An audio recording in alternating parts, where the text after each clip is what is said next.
Good evening. My name is Carver and Treasure, and I'm going to present a multimodal acoustic electrical photo extraction framework for machine learning based partial discharge classification under group code SWML4. So with the background introduction, I'm going to introduce a few keywords that were used in this study, including insulation failure, which is degradation of insulation as shown in this picture, partial discharge, which is a localized insulation breakdown, time delay of arrival, which is how long it takes for sound to reach different sensors, SATA faults, the problem in stationary parts of electrical equipment, sensor arrays and microphone arrays, which are both groups of microphones or sensors that are working together. The problem statement, partial discharge is an insulation breakdown caused by a small spark that degrades electric materials. This leads to insulation aging, equipment failure, power outages, and can lead to significant financial and safety risks. The current method facilities are reactive, and with this study, we aim to produce a predictive technique in order to classify, detect, and localize partial discharge. So the computation problem, the problem is partial discharge signals, they are usually high frequency and noisy, so that hard to detect. That's why we are applying machine learning techniques in order to carry out these three tasks. So there are such questions. We look at mainly the signal integrity and structural completeness across both electrical and acoustic modalities. We aim to characterize the different features of the different partial discharge types, evaluate feature separability, and design the source localization techniques to detect where partial discharge is coming from. The research questions are pointed towards these objectives. So our contributions, we carried out exploratory data analysis. We trained 12 models on both acoustic and electrical data sets to detect, locate, and classify partial discharge from these 12 models. We selected 2 models which were able to combine into a fusion model that was able to classify partial discharge from unlabeled acoustic data. We deployed this fusion model in order to carry out the tasks of detection, localization, and classification of partial discharge. Our methodology diagram is showed here below, whereby we detect acoustic and electrical signals first using the HFCT sensors and the microphones, and these signals are taken through the neural layer, and the features are extracted. They're taken through the causal layer for physics validation, the symbolic layer where a rule-based inference is applied, the agentic layer for explainable output, and then the final output will be the partial discharge types and localization and the confidence. The neural layer also contains the machine learning models that are used for these tasks. So we used 2 data sets, which is an acoustic data set that contained mainly traps, white noise, and partial discharge. It was used mainly to detect the partial discharge. Then we had an electrical data set that contains different types of partial discharge of corona, surface, and internal, which was used mainly to classify different types of partial discharge.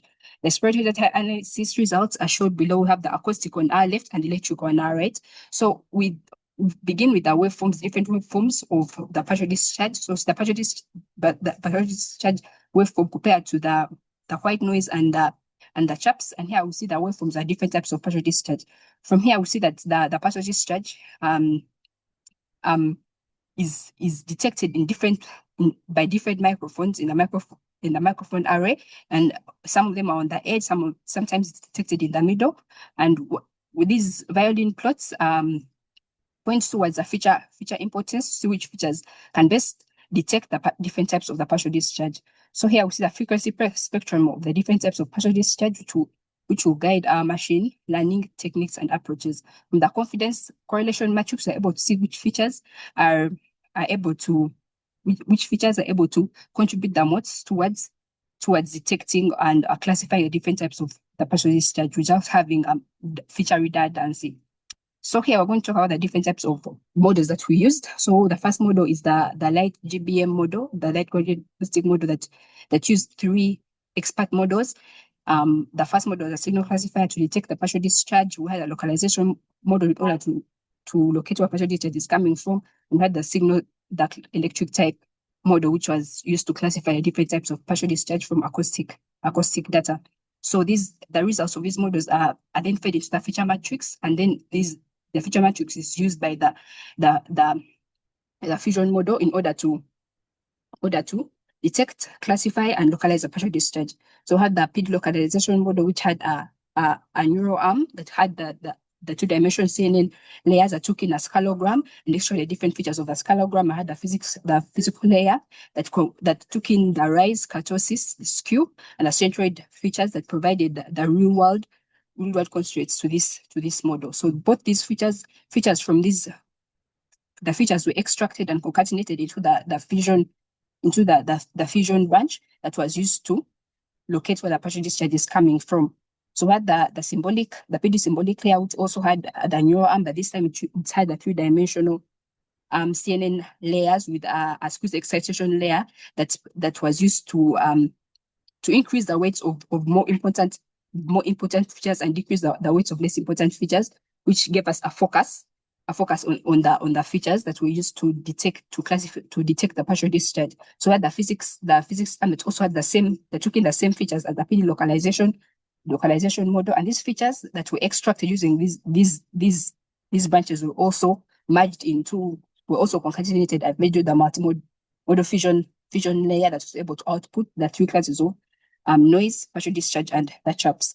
Here we have an autoencoder architecture and the conformer architecture. So they were used mainly on the partial discharge acoustic data. The autoencoder architecture was used to cluster the different types of partial discharge and produce pseudo labels. How it was able to do it, it learns usually by compressing the different acoustic signals and reconstructing into a 128 3D vector, and then it reconstructs these signals. As it reconstructs the signal, it's able to learn the different patterns of the partial discharge and cluster these signals using the K-means clustering and produce pseudo labels. These pseudo labels are used by the conformer architecture, which classifies the different types of the partial discharge with unlabeled acoustic data that was learned from the autoencoder architecture. So here with the SIM clear model, which uses a different approach to the autoencoder model, where by this time it compares the different types of signals, and in this comparison it's able to learn the different patterns of the acoustic signals, and with these patterns able to classify different signals in order to produce the different classes of the partial discharge and the pseudo labels. And then with the temporal MCC model, so it extracts the MCC features from the acoustic signals. I mean, extracts the MCC features of the acoustic signals. It uses a Gaussian mixture model to cluster these features into the different classes of partial discharge. Next, we have the phase resolved hidden Markov model. With the phase resolved hidden Markov model, we capture the electric pulses and extract the different phase angles. So these phase angles are extracted in the feature extraction layer and then fed into the hidden Markov model that studies the different patterns of the different types of partial discharges in electric data, and then we use a random forest classifier in order to classify different types of partial discharges. In the echo state network model, here it uses a reservoir whereby the electric signals are then are inputted into a reservoir that extracts the different temporal patterns of these electric signals. So from there we use a rich regression classifier in order to classify different types of partial discharges with a reservoir aiding in remembering temporal characteristics of these signals. Next, we have the multimodal gypsy localizer that had an acoustic arm that took in acoustic data. It has helped to localize where partial discharge is coming from, and had the electric arm that took in electric data that provided different types of partial discharges. And from then we're able to classify the different types of partial discharge. After fusing these features that are extracted, we use the Gaussian process fusion classifier in order to classify different types of partial discharges. Next, we have the spatial temporal graphical neural network. So here it takes in the acoustic data is processed into graphs that are fed into the different graphical attention heads that extract the different features via message passing between the different nodes of the graphs that represent that symbolize that represent the microphone, the different microphone nodes that we use in the acoustic sensor array. And then these features that are extracted are fed into the classifier and the localization head that classify that detect the partial discharge and then localize the partial discharge. Next, we have the GPC model, whereby we extract the features using wavelength scattering, the features from the electric signals, and then these features are fed into the Gaussian process classifier that classifies the different types of partial discharge. Next, we have the fusion model that combines both the the graphical neural network model and the GPC model, whereby the GPC model teaches the graphical neural network how to classify the different types of partial discharge. So the graphical neural network detects a partial discharge, and you have the Gaussian process classifier teaching it how to classify the different types of partial discharge. Here we employ the cosine similarity alignment in order to match both the electrical and the acoustic features, in order to produce pseudo labels that are used to teach the graphical neural network. So with this, in this table of results, we see that the CGTN, the light gradient boost model, the PD Newberg's symbolic model have accuracies all above 90, showing the effectiveness in classifying and detecting detecting partial discharge and localizing where it's coming from. The model that struggles is the PD localization model that has a low accuracy, that has a high error in detecting where partial discharge is coming from. So we had the autoencoder classifier that performs well in clustering the partial discharge. The conformer model, however, has an accuracy of 86%, which points to the improvement of the pseudo label quality. And we have the Simclar and the Tempro, that both produce the clusters of the partial discharge, but though the clusters could be improved. Then we have the Gaussian process, the phase resolve, the echo state, and the multimodal GPC localization, all produce 100% in classifying the different types of partial discharge from acoustic signals. Then we have the multimodal fusion classifier that combines both the GPC and the CGT, that produces an accuracy of 86%, pointing to the need to improve the pseudo labels that have been generated. So here we have the XAI results, whereby we have the CGTN results that shows the importance of the different nodes in the predictions, and then we have the PD symbolic model, which shows which areas in the scaleogram that contributed to the prediction of the detection of partial discharge. We have from the LGBM also have the different importance of the expert models that were used in its tasks, and we see which nodes were triggered in detecting different types of the partial discharges. So here we see mainly the confidences, and we see the embeddings in the different embedding space that also contributed to classify the different types of the partial discharges. So here we selected two models